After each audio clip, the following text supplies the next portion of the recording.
Hi, Constantine. My name is Nicolette. I am the creator for the podcast titled You're Worthless. Read that again. Juxtaposition of your very soul. So, thank you for actually saying yes to be interviewed today and for taking your time early in the morning for this to happen. I'm always excited as I get to talk to new people every day. And as my ritual, I usually will read a bit of your introduction to our listeners today before we get down to business. so Unique. everybody, so everybody, everybody's listening. We have Constantine here.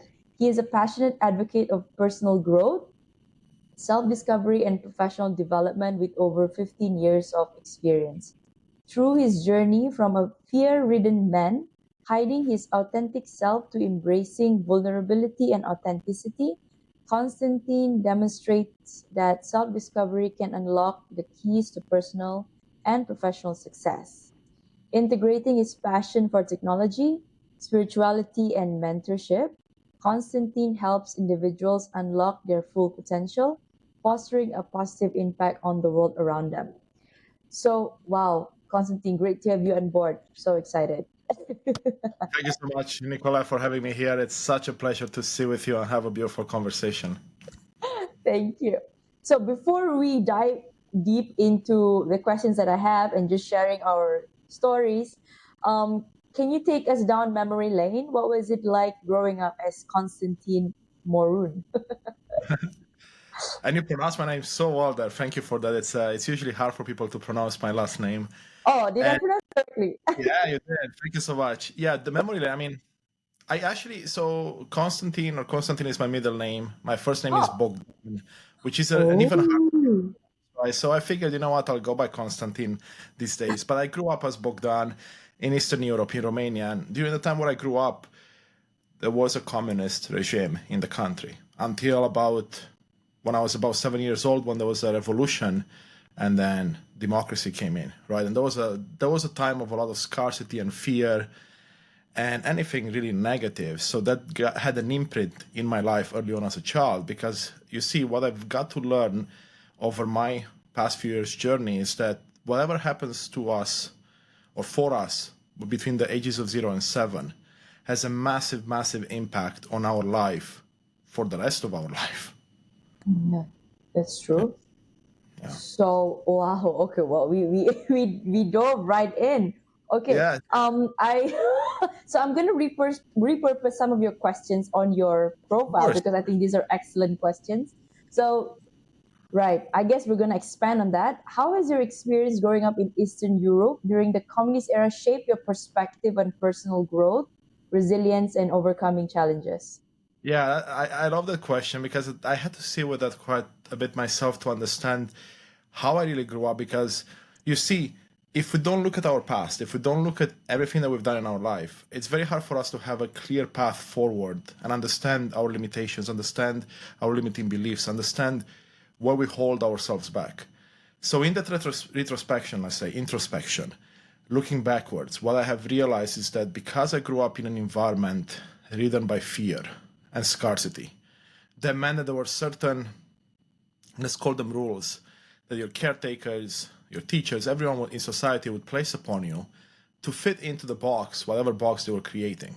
So as a man, I remember being told when I grew up, oh, you're not supposed to cry, you're not supposed to do anything artistic, you're supposed to go into the sciences and work hard in school. So there were specific modalities or specific approaches to life that they knew because that was safe for them, because Romania was a communist country for a while and that was safe. So that's what they taught us, not because they had any ill intent, but because they wanted the best and they wanted a better future for their children. And it's the same in any part of the world. It doesn't have to be a communist country. And then, of course, what comes with that is this idea of a fixed mindset. So you see, when you make a mistake, ideally, you can look at it, give yourself some grace and say, you know what, I'm only human. I'm okay. It's okay to make mistakes, but I get to learn from all of this. However, that's not how I grew up. If you made a mistake, you were put down, you're admonished, right? Sometimes physically hit. Like I remember in school, right? The teachers back then still were hitting kids, put in a corner. other things, right? And what it teaches you as a young adult or a young child, really, is to do the same things to yourself, right? Because you realize, oh shit, I made a Mhm. mistake.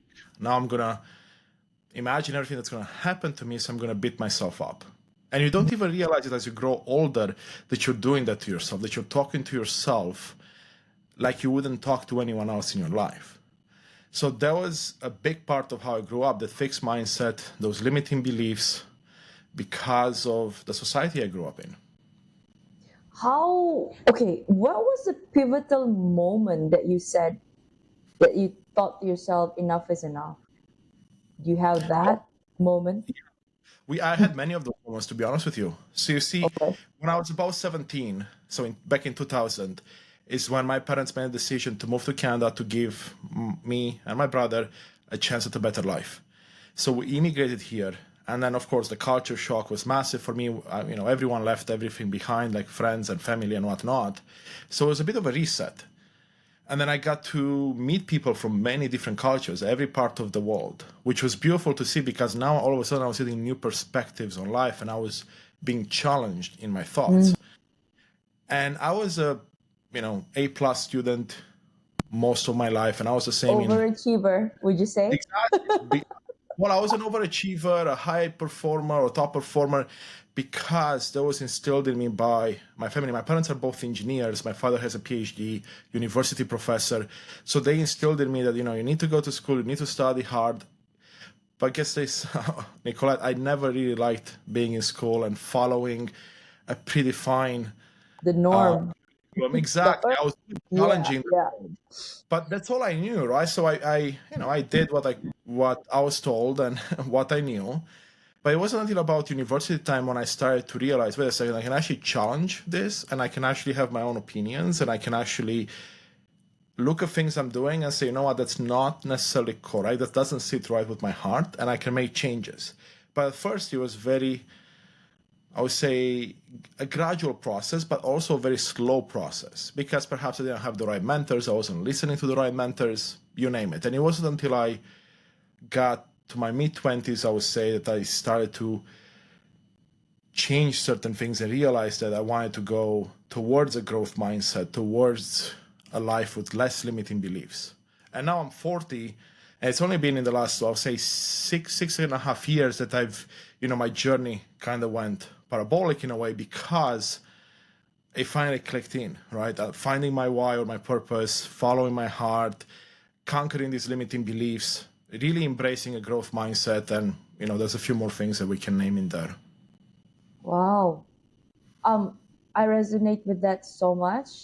I grew up in Kuala Lumpur, not a communist country, but the fact that my parents, they are middle class um, people as well. So education was always number one priority for my dad because in his words, education is the key to changing your life. So I did my best as well, was a top student, continued to be until my preparatory course in college. And then that's when I came over. Sorry, this is me telling my story as well as we're exchanging. Yeah. Um, Absolutely. because and then in university, that's when I started. Okay, because that's the first time me being away from my family. So that's like, ooh, okay, culture shock. This is me. I'm free. I'm liberated from them. So maybe I should try certain things. So I tried. Went out, but then it's like a girl that's from the, I wouldn't say the village. No, not really a village, but it's like a small city, and then going Yeah. straight to capital. So back in 2010, so that's a pretty big deal to me. And Yeah. it's, I would say that I've been in this city for about 13 years now, so I've seen the ups and downs. So I mean, why I'm saying this to you is because I've also gone through certain trauma in my life, and part of the reason why I started this podcast was because of that. So I can totally resonate with you, and I think that's why you're perfect for this show. Thank you so much for sharing that, Nick. Uh, let me tell you one thing I didn't realize for the longest time in my life, and looking back, I'm like, wow, how could I miss that? is one thing that you just said that was really important. We all have our own traumas. Mhm. It doesn't matter if my trauma is seen by you as a trauma or I see your trauma as a trauma, because each of us have our own definitions and we have our own feelings around that and beliefs and thoughts. Yeah. And all of us have grown up with certain people and experiences in our life that caused us to, let's call them, get some traumas in our life, get some limiting beliefs, whatever you want to call it. And unfortunately, all of us have that. Fortunately, though, all of us also have the power to change all of that, Mm. because once you have awareness, Yeah. and that's half the battle, because now hey, like everyone else, I have my own issues. They have their own. Of course, mine are unique to me. But that means I can take power back and I'm empowered to make changes. And that was a big catalyst for me in my journey. So right, this is very interesting. I because I also delve into this topic during my healing journey. I We're all healing, but still. So how do Yeah. you integrate technology, spirituality, and personal development in your work as a senior account technology strategist at Microsoft? Wow. Yes. So, so are That's you so are you in Microsoft now? I am in Microsoft. Yeah, I've been with Microsoft for the last 6 years. I'm in enterprise sales, and I hold a technology role, right? So I enable customers to achieve more with the technology they have.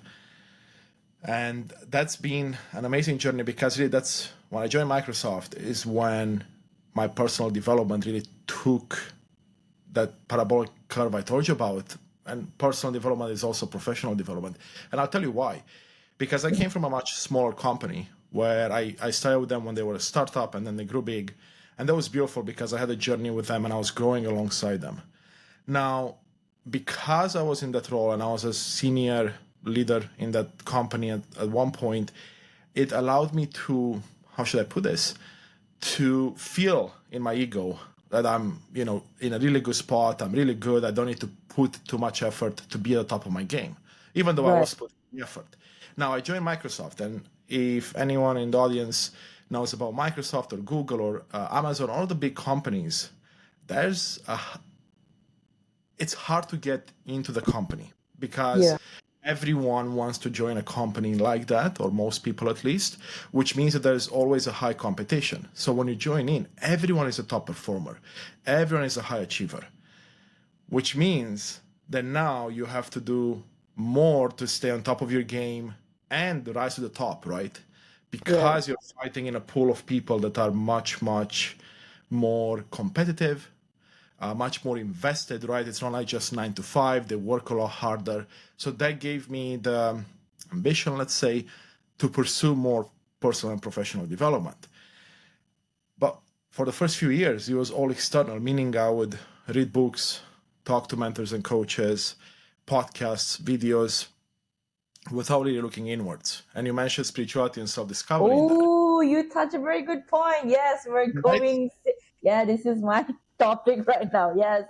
Right? So we are very good at consuming content externally. And what I've seen with a lot of people I coach these days or work with, and people in my professional life, my personal life, is it's much easier for us to consume the content, but then not do a whole lot with it, because the taking action piece, that's where the value sits. But it takes time to to actually get yourself in a way in which you're like, okay, I'm reading this book. I like these 3 parts. I'm going to apply them to my life and see if it works. If it doesn't, I throw them out, and then I go to the next thing. Most of us Mm. just jump from one piece of content to the next because it's easier to consume, and you get inspired, and you're like, yes, I'm going to do things, and then nothing happens. At least that was me, and I see it around me all the time. Now, the self-discovery piece came next. What's self-discovery? Self-discovery is essentially realizing that you hold all the answers within you. And if you do, that means you can go inwards to find those answers. It doesn't mean you stop consuming content or you stop interacting with mentors and coaches, because it's good to get new perspectives. It's good to get new ideas. It's good to check your blind spots. But if you don't give yourself time to sit, reflect, go inwards, feel your feelings, feel your emotions, then you're not going to progress very fast. So those two pieces are very tied together. Now, spirituality, this means different things for different people. I Mm. grew up, let's say, religious, but I didn't really practice. For most of my, all of my 20s actually, are my early 30s, I was mostly agnostic. I had some spiritual experiences where I'm like, I don't know how to explain that. I have a math background, I have an engineering background, a computer science background. I don't know how to explain that. Kind of ignored that. But it wasn't until 2022 when I had my spiritual awakening, let's call it. Ooh, We were coming out of the pandemic, right? right.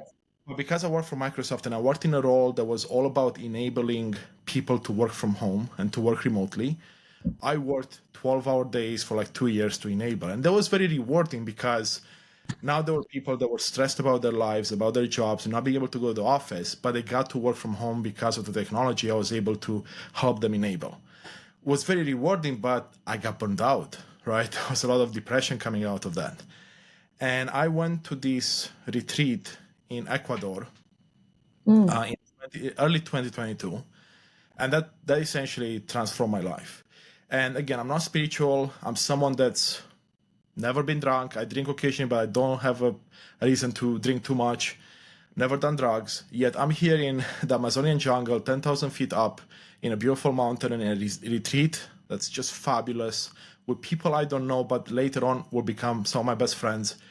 And I'm about to do a sacred plant medicine journey that's from the Amazonian jungles. Ayahuasca, if you are familiar with it, or if your audience is, and seeing Of that. course, I'm familiar with ayahuasca. Yes, so that was So you I was tried it. Oh my god! I think this conversation will now steer towards ayahuasca. But okay, well, yeah, we can. I'm happy to go in any direction. But you asked about the spirituality. That's why spirituality came in. Because you see, the way I see spirituality, it's not necessarily that we have to be in a specific religion. It's more like, what do you feel in your heart and what do you believe about the world around you? Like how connected to people are, how mm, connected you are to nature because you are part of nature, how connected you are to everything and anything around you. And that's what was shown to me on my journeys. And it showed pretty much I got to understand myself at a level that I never understood myself before.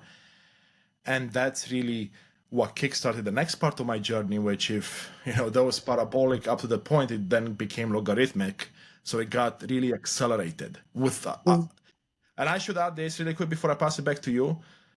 First of all, plant medicine is not for everyone. I did yes, thousands of hours of research, right? And I still wasn't prepared for the aftermath, which is the integration piece. Now, thankfully, there's more research on that and there's more information on how to properly integrate. But for me, the journey was amazing. It was 12 days. I did 5 different plant medicine journeys. Coming back, I was amazing for 1 month, but then my depression kicked back in, but a lot harder than before because now I was kind of in it's between worlds. realigning. It's like it's being thrown back to your face. Like, okay, this is what you need to deal with.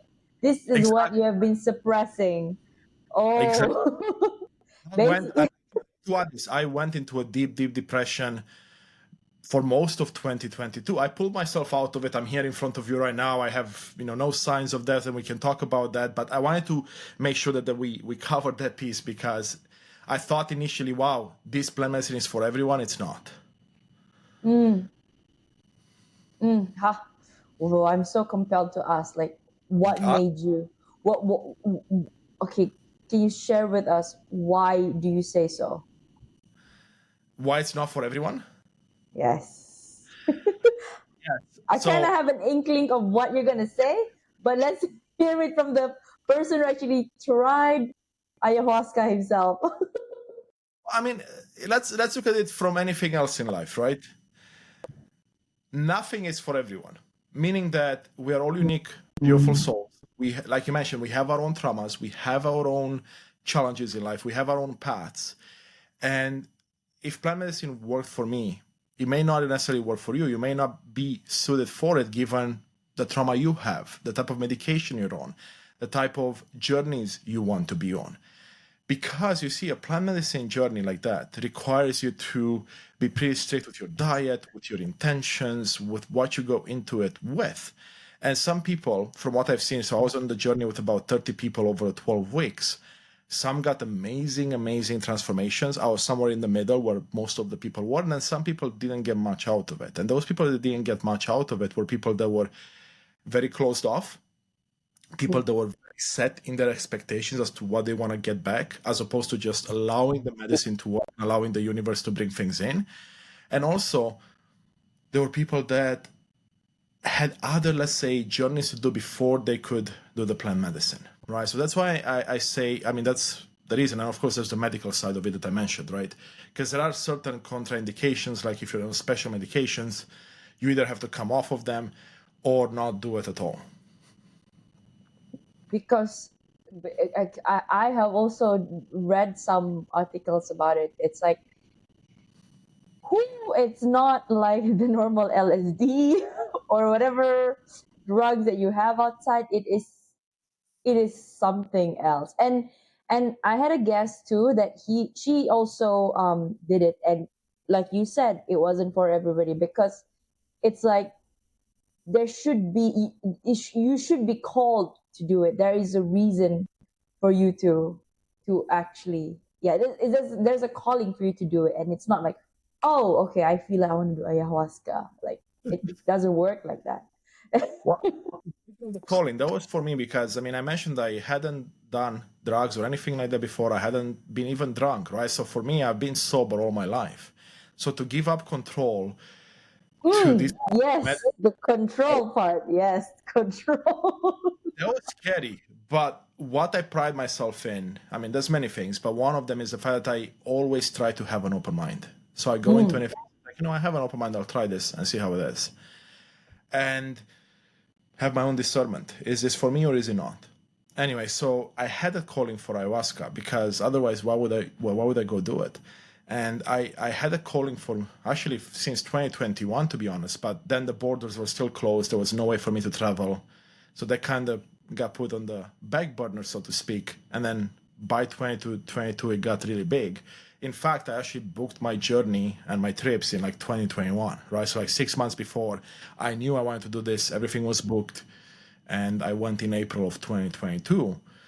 And transformational, that's all I can say. Wow. Wow. So how I am, because you seem like a man with principle. I can see that you're spiritual too, and I can see that you're aligned. I feel it. So I want to know, how are you integrating all these aspects of your life? Like, what does your day to day look like? And what are your core values that you keep close to your heart? Because if you look at 18 right now, I'm very open minded. So I read a lot. I have probably 4 or 5 coaches right now that I work with at any given time, mentors for different parts of my life. And I'm growing in every aspect. I'm taking things that work for me and tossing out the rest. And today, for example, right, I wake up in the morning, I have a meditation practice, I take my dogs out for a walk. That's my morning routine. Now, meditation practice includes gratitude and celebration, which are huge for me. I've realized that gratitude is one of the most important things that one can do in their daily routine. Even if it's 2 minutes, even if it's 5 minutes, you should look at doing a gratitude practice. What does that mean? That means being grateful, but rather looking at what you have versus what you don't have and being grateful for it. Do you have food in the fridge? You can be grateful for that. Are your legs working to take you on a walk or take you to work? You can be grateful for that. There are so many things in our life that we take for granted that we don't realize. And actually, Ecuador and that trip is what made me realize that. And it wasn't even the plant medicine, it was the shamans, it was the way the people lived. And the ceremonies themselves, water is very sacred, which means you don't get much water during the ceremony, you only get water at the end. And when you get a glass of water after 8, 12 hours of ceremony, it's like the most sacred thing you ever had. And they were talking about how essentially water is something we take for granted, that we have clean water to drink every day. Yeah. Or that idea came to me, and then I looked more into it. In fact, on my own podcast, I have an episode, well, multiple, but one specific to gratitude, and I looked at the science of it. Because again, my mind is more analytical. I can see both sides now, but I know some people want to see the science. And there's like some amazing science behind what the practice of gratitude does to your brain and to your life. Because when you start focusing on what you have versus what you don't have, you're going to bring more of it into your life, and you're going to bring more positivity, which is very, very important, because we have what's called a negativity bias. And a negativity bias is evolutionary, meaning that we needed that 100 years ago, 1,000 years ago to stay safe. Because if there was a predator in the wild, if there was another tribe looking to conquer us, if there was something else that was a danger, we had to know about it before anything else. So negativity always makes it to our brain and from all Survival. a lot faster than anything positive, which means that you just have to train yourself to bring more positivity into your life. It doesn't mean that you can do anything about it. And there's a lot more, Oh, of course. I can go for another 2 minutes. But I think you just open up another side to the Pandora box. So yes. how can one cultivate those positive thinking? Oh, I love that question. And this is a question that a topic that I discuss with many people in my life. And when I coach people, that's one of the first things we discuss: how to overcome limiting beliefs, how to challenge negative thought patterns, and how to move to the positivity. Because you see, look at anything that has happened in your life. You can take the worst thing that happened, but maybe start with something that is kind of negative. So let's say, I don't know, I'm going out to walk my dogs and it's raining, right? Mm. Normally, what I would do in the past, I would see the rain and I'll be like, no, I'm not going to go walk because it's raining, I'm going to get wet, it's going to be miserable, whatever. But then I looked at my dogs. They don't care if it's raining, if it's snowing, if it's sunny. They'll enjoy the walk just as much. They'll still get to sniff every blade of grass. They'll still get to enjoy the air. They live in the moment. Oh, So when I realized it, I'm like, okay, so if they enjoy it, then okay, maybe there's a different perspective I can look at this. So when I see the rain coming down, I can be grateful that we have rain, which what does it do? It replenishes our water sources, it fuels everything that we eat essentially, right? It yeah. fuels us, right? So you can be grateful, you can look at it and say, wow, it's positive. Okay, sure, if it rained for 3 months in a row, you might start to get pissed off.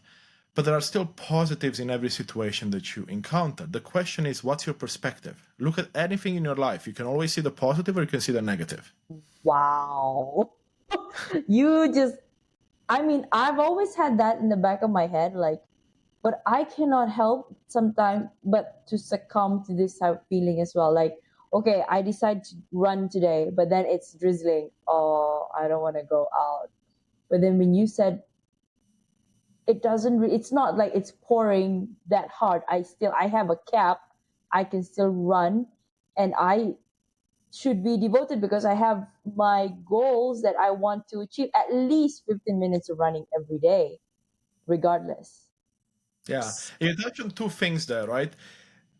That I want to emphasize on. One is, let's call it perhaps a limiting belief in the sense that when you see a small challenge in front of you, and again, Yeah. this is for me the case, and most of the people I meet, then because of certain learned behaviors, you stop yourself and say, no, this is going to be too hard. I'm going to not do it. That's subconsciously happening. And then, of course, your conscious mind is like, okay, we're going to stop. But there's the second part, which you can reframe your mind. And this is what I teach people. And perhaps we'll go into this for a second. If you have a thought that comes up and you're aware of it, because awareness is half the battle. So first you have to become aware of your thought or belief. So in your case, the thought is, it's drizzling. I don't feel like going out anymore. Well, you know that you don't agree with it because you mentioned you have your goals. So it gives you a chance to interrupt the thought. And this is something that I talk a lot about nowadays, which is how do we interrupt those negative thoughts, replace them with positive ones. So then we can bring this cycle of more positivity into our life. Because you see, a negative thought, when it gets formed, it grows into a much larger negative thought or a belief, really, and then it's much harder to deal with. It still can be changed, but it takes a lot more work. So how do I interrupt my thoughts? Now, before I go there, I'll ask you a question.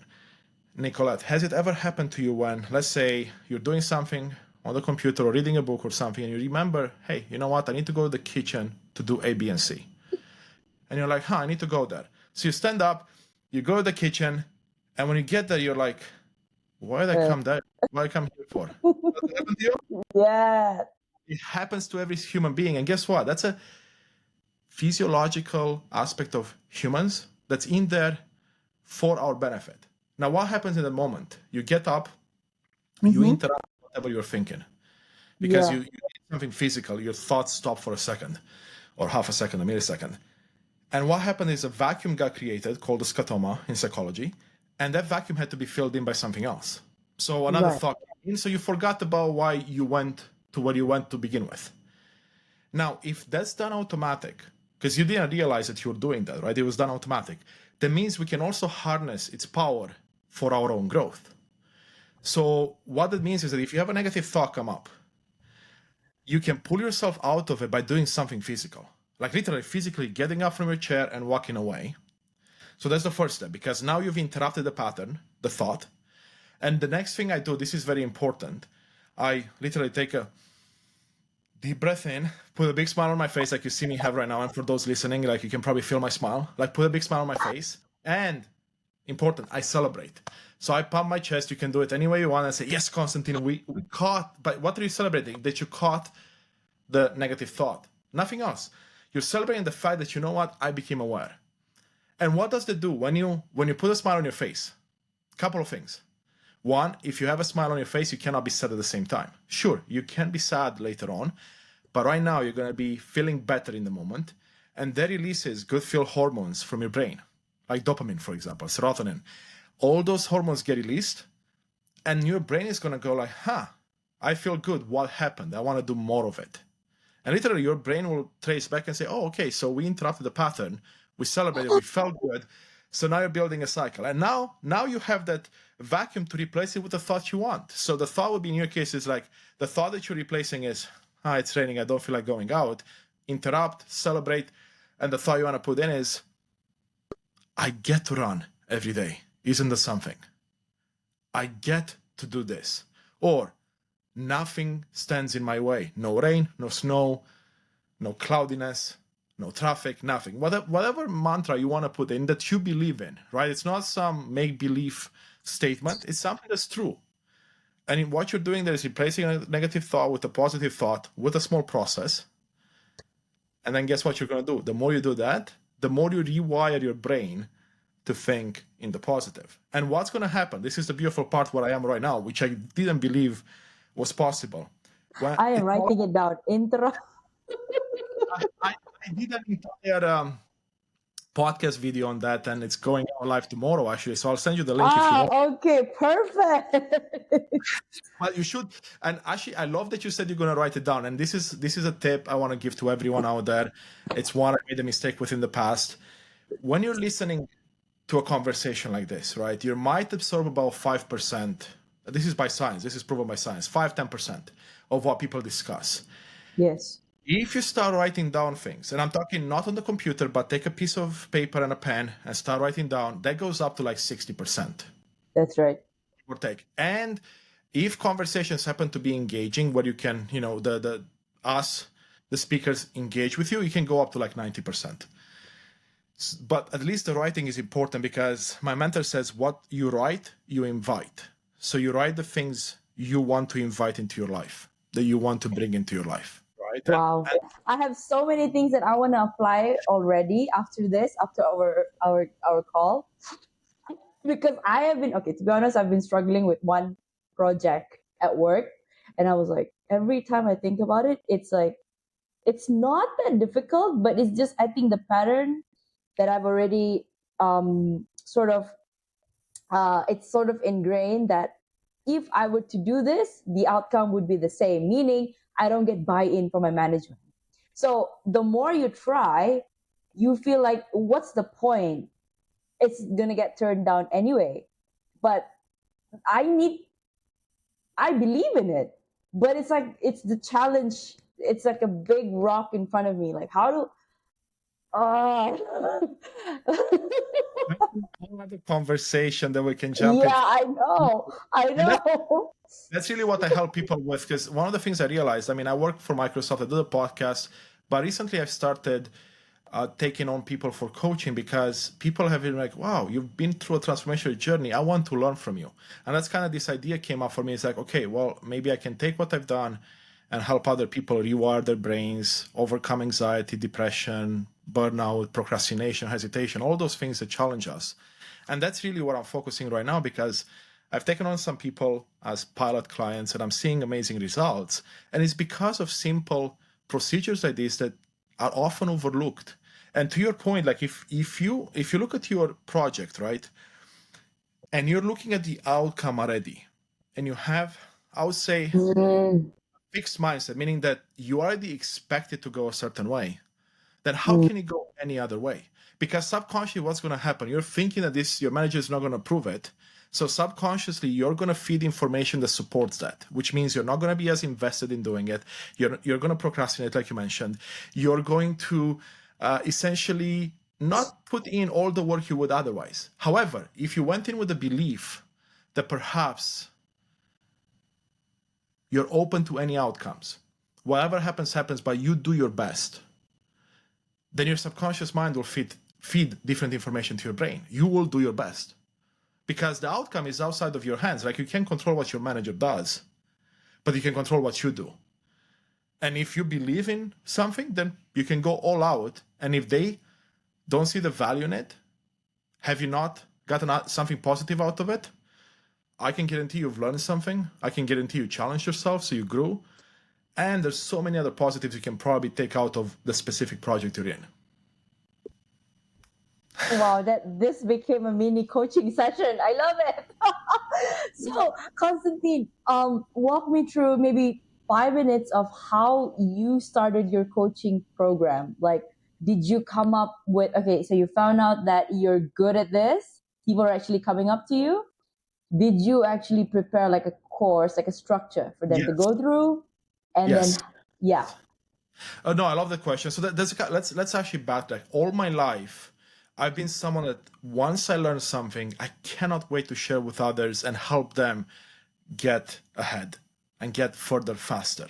So I remember I don't know, 6, 7 years old. I mean, I played soccer all my life, but I was coaching and helping people and organizing people to play soccer from early ages. Then I was a math tutor throughout my high school and university years and sciences. Then Wow. I was a coach I was a big computer game nerd. So I was a coach for them when I became really good. Then in between two jobs, I was playing poker professionally. I was a poker coach for like 10 years and I No coached way. people. Yeah, right. So I've had this. And then of course in my professional life, both at Microsoft and before, I've been mentoring people like early in their career, joining Microsoft, or even people that were, let's say, more senior than me. I would be passionate about the topic and I would mentor and coach. And that's I mean, I knew I had all these skills because all my life has been built up to this.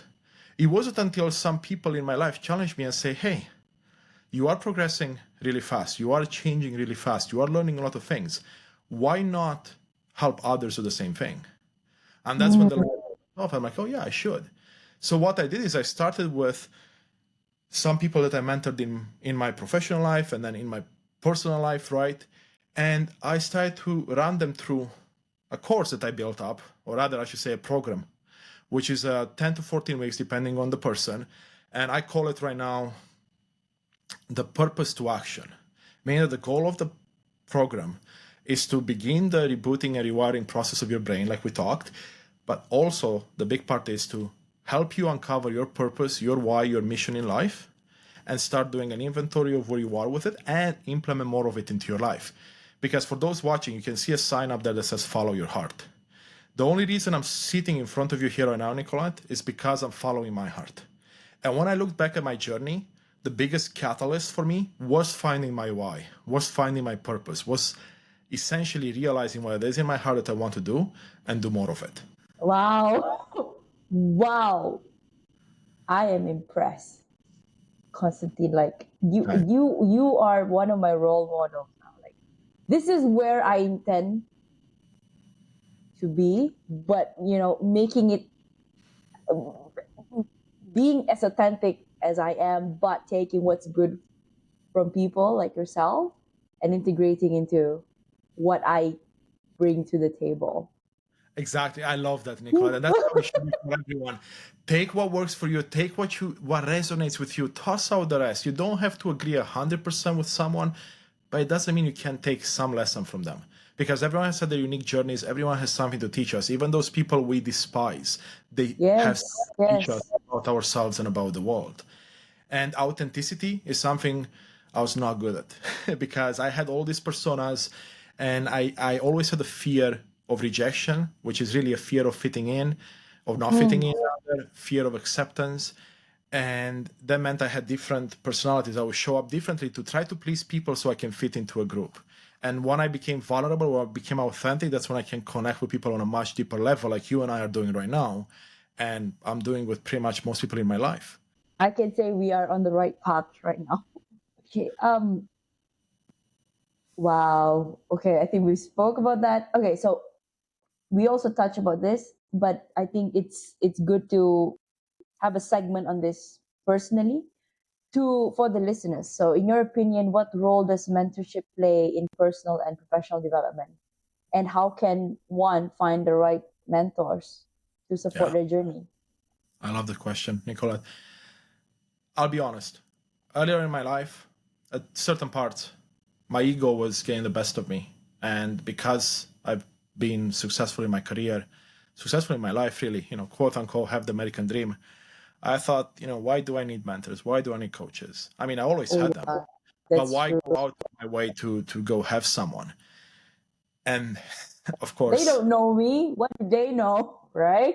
no, I know better, right? Like it comes even from a place of like, oh, I know better. I don't think anyone Oh can yes, help. yes, yes, yeah. I know better. Like, yeah, who do you think you are trying to teach me how to live my life and to achieve my goals? And in the last 3 years, that changed significantly. And I have both mentors and coaches that are friends of mine, and I just look up and I always look to learn. There's no exchange of money, just exchange of space and energy and love. And there are others that I sought out and I paid for. And I paid a lot of money in the last few years for my own growth. Some went better than others, but I've always learned something from every single one of them. And so there's a couple of ways you can do it. Most of us have a job, which means that in the job, we likely have peers that we can look up to and say, that person is doing something interesting, or they're farther ahead than me, or in a spot where I would want to be. Why not look at them as a potential mentor and reach out to them and say, hey, I would love to learn from you about A, B, and C. I can guarantee you that when you go up to someone and say, I would like to learn from you, it's very rare that you're going to be told, I don't have time or I don't want to help you. Because you're coming from a place of humbleness. And even if a person is egotistic, you're hitting that ego because you're like, wow, you want to learn from me? I don't remember a scenario in which I reached out to people at Microsoft or outside of it and I said, I would love to learn from you, that I was turned down. Now, of course, if you reach out to some celebrity or someone that's, I packed don't have or the time. right, I mean, that might be a bit tricky. They might put you in a different direction. But look at your life, right? It could be friends, even it could be acquaintances, someone in your life. Now, ideally, I have mentors. Even my parents, you could say, are my mentors, right? But when someone is very close to you, you have to be careful because they could be objective or subjective, right? Bias. Mm. Exactly. Most of them will be biased a bit because they know you. So it's good to have those in your life, but also look at people that don't know you as well, so they can check your blind spots. They don't have any preconceived ideas about you, any biases, like you mentioned, Nicolette, any of the stuff. And then there's the paid route as well, right? Where you see people that do this for a living. They have a track record of helping people achieve whatever it is that you want to achieve. And then you go to those people because then you're likely going to get a more refined process, something that's been tested, something that's working. And I do want to preface that you have to be very careful when it comes to that, if you want to pay for someone, because unfortunately there are a lot of people taking advantage of this boom in coaches and mentorship and people wanting and seeking this, and they are not giving you what you're looking for. So I'll preface with what I have found to be true is when you're looking for a mentor and a coach, focus on the outcome, meaning what do you want to get out of the exchange if you're exchanging money, right? If I'm exchanging money with you, Nicolette, and I want to be coached by you or mentored, what's the outcome we're going after? And can that coach get you to the outcome? It shouldn't be like, well, you know what, you pay me $1,000 a month or $100 a session or whatever the case might be, and we're going to just take it one session at a time. That's usually a sign that the person doesn't necessarily have outcomes that they can help you achieve or a clear path. At least that's been my finding.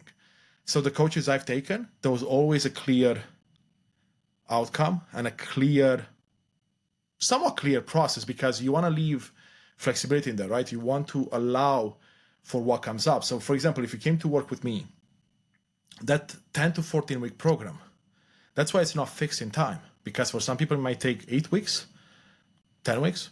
For some people it might take 16 weeks, because as we have every session, there are things that we uncover. And my saying is that we always go after the biggest challenge, or let's call it the biggest fire in your life. Because if we don't clear the foundation, if we don't build a stronger foundation, then nothing else you put on top matters. I can take Michael Jordan's mindset and apply it to my life, and it will still crumble apart because my foundation is weak. Think of a house, right? If you build a house, you take down a house and you build a new one on top of the old foundation, it's probably not going to last very long. Same thing with our lives. All of us have a foundation. I'm not saying it has to be all thrown out, but there are certain parts that have to be changed. We talked about the psychology piece, right? The thoughts. That's a good start. So for some people, for example, after 3 or 4 weeks, we can jump into the finding the purpose piece. Other people, it may take 6 weeks before we can jump into that component, or it may take 2 weeks because they have their foundation in a better place. So that's what my recommendation is. If it doesn't matter who you look for what outcome you want out of it. And this is not an expectation. It's an intention. So the outcome is I want to understand myself better at the end of this. I want to understand my life purpose at the end of this. Well, make sure that the coach you're going for or the mentor you go for can help you get there. Wow. Oh, you gave me a lot to think about today. Like, to be honest, I have to be very transparent. You probably used the first person that managed to convince me that I need to start looking for a proper coach or a mentor. Like, I've spoken to so many coaches online through my podcast, and because of the ego, I'm good enough. I am the first in my peer. To be honest, podcast is not big in Malaysia, and I'm the one I hope to be. So it's like, again, if there's coach, okay, what for? What do I need coaching for? And you just proved me wrong. You just proved me wrong. Thank you. I feel exactly where you're coming from, because that's me. That's me even 5 years ago. I'd be like, yeah, I'm too good for that. And in the meantime, I would, spend money on investments, speculating on things, buying shiny toys, and they would give me happiness in the moment, but they would help nothing in the long term. It's void after that. And now I took that money and I put it in my own coaching and mentorship and programs I joined, and like the return on investment is exponential. I can't even explain to you. I mean, I'm not saying all of them were great, but they were good enough where I could at least learn something. And here's the funny thing. You can always look at it this way. Even if you learn nothing, you learn what not to do.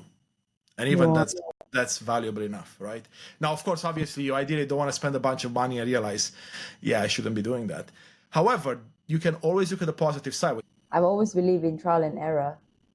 I like to do things, get hit, even though it's wrong. Do things, get it, and then, this way doesn't work. Let me go the other way. And I love one thing, which is kind of goes back to our egos, right? And this is what I started. Yes. I signed up with the most expensive coach and program that I've ever signed up in my life 2 days ago. Why? Because I'm launching officially my coaching and mentorship programs. I want to speak on stages.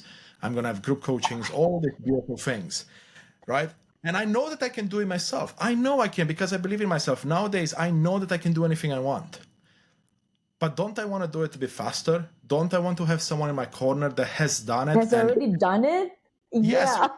As you mentioned trial and error, I'm the same way. Well, how about we eliminate some of the errors and be like, maybe, that's not necessarily for you. And you're still going to have trials and errors. But the idea is to, and I love this sentence, is to go further, faster.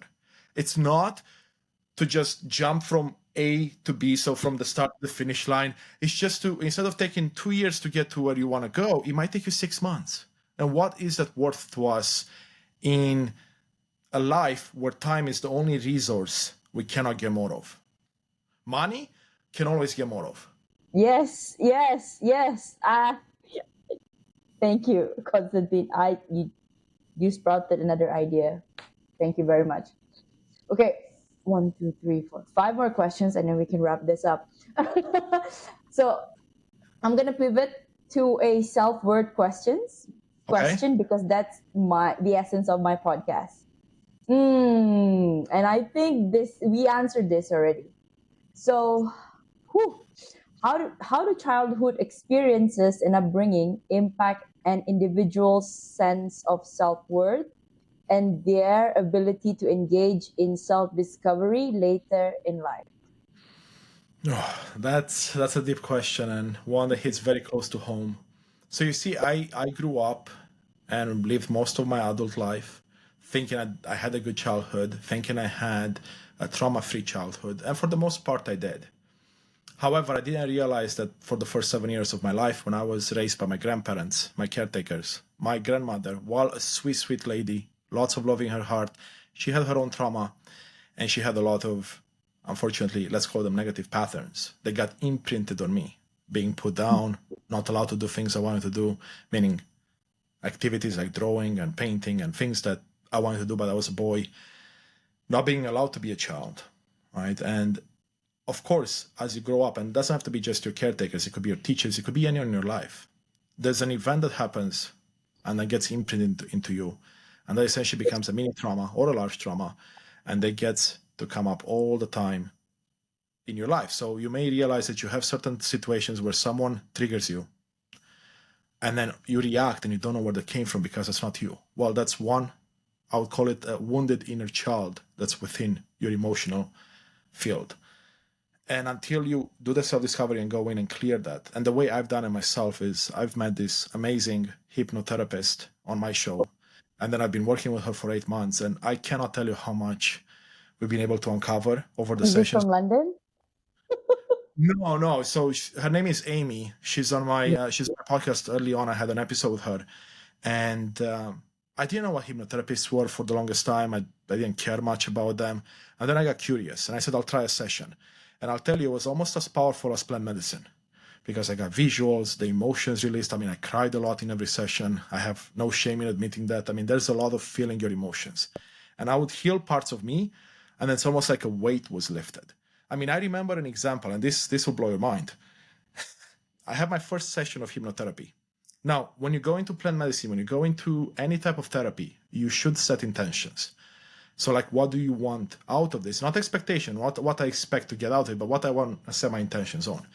And in that particular journey at the beginning was about my learned behaviors, my reactivity, because you see, I had certain behaviors where if my partner did something or someone in my life did something, it would trigger me and I would react without even thinking, because that's what reactions are.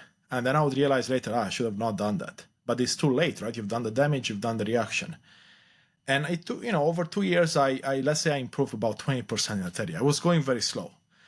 I did a hypnotherapy session, and the next day, I'm walking up the stairs to the kitchen where I see my partner doing something in the kitchen. And I stop before I even finish going up the stairs because I'm like, what she's doing right now is supposed to trigger me. Because I remember when she was doing this in the past, I would be triggered, I would yell, I would say something mean because she's doing something that doesn't agree with me. But yet I'm sitting here or standing here and no such reactions are coming up. No such feelings of hurt are coming up. And that was the first light bulb moment. This was a day after the first session of hypnotherapy. I'm like, huh. And over the following weeks, 95% of that behavior was removed. When it took me 2 years on my own to get maybe 20% improvement. So that's self-discovery, right? Because you're going It's in. RTT. I can imagine it's RTT to be okay, Constantine. I think this is just a parallel because I'm actually studying to become a qualified hypnotherapist, and I'm gonna admit to you, I have been putting it off. And now, after speaking, it's like a sign from the universe. Please, Nicolette, for the love of God, I need to graduate. I took it 2022 February, and I'm supposed to graduate February 2023, and here I am. Speak in your heart. It's something that you want to do absolutely because the power in it, amazing. And if you want even more encouragement, talk to different hypnotherapists on your show. I brought 4 different ones on my show. And 2 of them actually specialize in what's called a past life regression, which is a whole different story, but that's more spiritual, where you get to literally see your past lives and see the in-between and what happens. Anyway, so I would definitely say, if that speaks to you, absolutely. I mean, I'm not a healer. I know that I would love to do it, but that's not my path. If that's your path, absolutely. And that's what I mean. Follow your heart, whatever is in your heart, find your why, because if that's not very clear, then we start putting things off because we don't know what's in our heart yet. Wow, thank you. What is your heart's greatest wish? My heart's greatest wish. Oh, there's so many. There's another sign right there that says love. Love. That's my wish, in the sense of that I want for myself and others to always choose to come from a place of love and not fear. Fear. Beautiful. Do you have a mantra that you live by? My mission in life. And my mission in life, I didn't mention it. I did mention that I figured it out. But A mantra. Do you have a mantra? But I would say that's my mantra, right? Because I repeat that. Okay. Yeah. If you put it that way. Yeah. I wake up every day looking forward to inspiring, empowering, guiding, and supporting individuals on this life journey so they too can find joy, fulfillment, abundance, and success in life. And then their world becomes a better place, and then our world becomes a better place as well. Why is it a mantra? Because it's driving everything I do in life. Every meeting I have at work, every meeting I have with people like yourself on a podcast, with my clients, with my mentees, with my friends, with my family. If I don't do one of those 4 things, inspire, empower, guide, or support, then I'm not really following what's in my heart. And it's something that I need to remind myself, because like everyone else, we tend to forget things. Sorry, what was it? Inspire? Well, mine is inspire and empower. So I'm empowering you to do whatever it is that you want to do, right? And then give you the tools and whatnot, guide and support. Now, mind you, when you say empower, I mean, that kind of includes guiding and supporting, but I do like to put them in because sometimes I can't necessarily empower someone, but I can guide them to the solution or a different path, right? Or I can support them on their own path. Oh, okay. 1 or 2 more questions. Do you have anything that keeps you up at night? No, or not do you anymore. Sleep well? I sleep. I mean, I have a meditation practice at night too. We haven't talked about that. Oh, okay. Well, there's science behind this. So there is science coming up now showing that if you go to bed with negative thoughts, so you're thinking about what you haven't accomplished, what you have to do tomorrow, what's in the news, you scroll your phone and you all see negativity, that's going to prevent you from being able to fall asleep. And if you fall asleep, it's not going to be very restful, right? I mean, we're not even talking about nightmares. We're talking about the fact that you're not going to get the full rest of sleep and you're going to wake up throughout the night.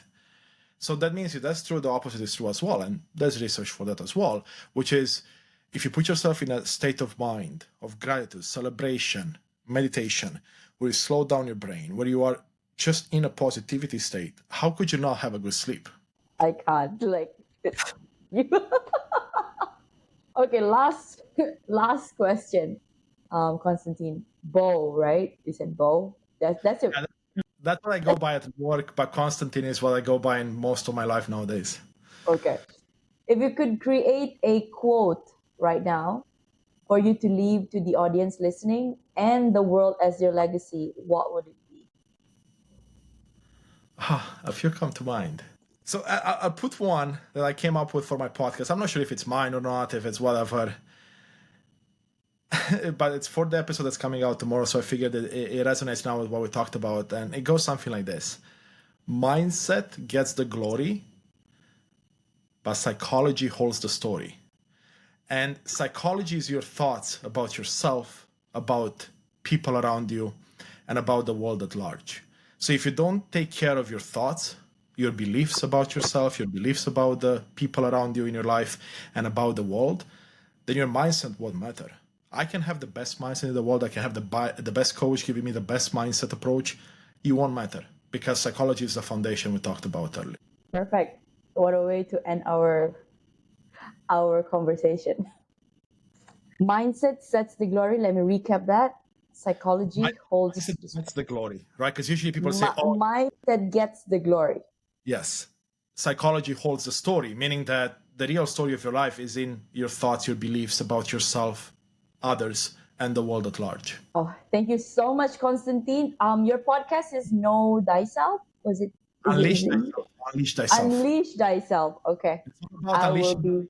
best version of yourself. It's like unleashing that potential that we all know we have inside. I'll be following that. Well, Thank you. perfect. I think we're right on time. I also do not want to keep you. This has been such an empowering, eye-opening. I don't know.